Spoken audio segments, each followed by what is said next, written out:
ଏହି ଦିନ ଗର୍ଭବତୀ ମହିଳା ସାବଧାନର ସହିତ ରହିବାକୁ ପଡ଼ିଥାଏ। ଗର୍ଭବତୀ ମହିଳା ଘରୁ ବାହାରକୁ ବାହାରିବେନି। ଗ୍ରହଣର ଦୁଷ୍ପ୍ରଭାବ ଗର୍ଭରେ ବଢୁଥିବା ଛୁଆ ଉପରେ ପଡ଼ିଥାଏ।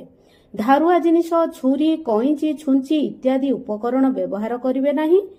ଗ୍ରହଣର କିରଣ, ଯାହାକୁ ୟୁଭି ରେ କୁହାଯାଏ, ଏହି କିରଣ ବହୁତ ହାନିକାରକ ହୋଇଥାଏ।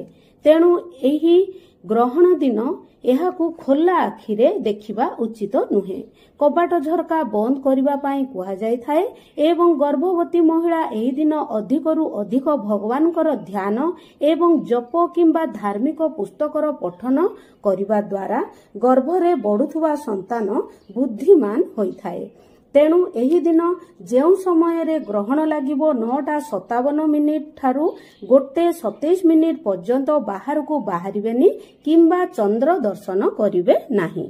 ଗ୍ରହଣ ପୂର୍ବରୁ 12:57 ପୂର୍ବରୁ ସମସ୍ତ ଖାଦ୍ୟରେ ପାଣିରେ ତୁଳସୀ କିମ୍ବା କୁଶର ଘାସ ପକାଇକି ରଖିବା ଦ୍ୱାରା ନକାରାତ୍ମକ ଶକ୍ତି ଦୂର ହୋଇଥାଏ, ଗ୍ରହଣର ଦୋଷ ଲାଗେ ନାହିଁ ଏବଂ ସକାରାତ୍ମକ ଶକ୍ତି ଆସିଥାଏ।